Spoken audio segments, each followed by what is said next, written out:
रयते मधुनी नव्या युगाचा माणूस आता घडतो आहे. वटवृक्षाच्या विशालतेचा मोहन भाला पडतो आहे.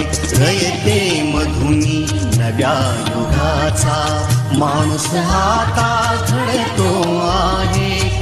वटवृक्षाच्या विशालतेचा मोहन भाला पडतो आहे. रयते मधुनी नव्या युगाचा.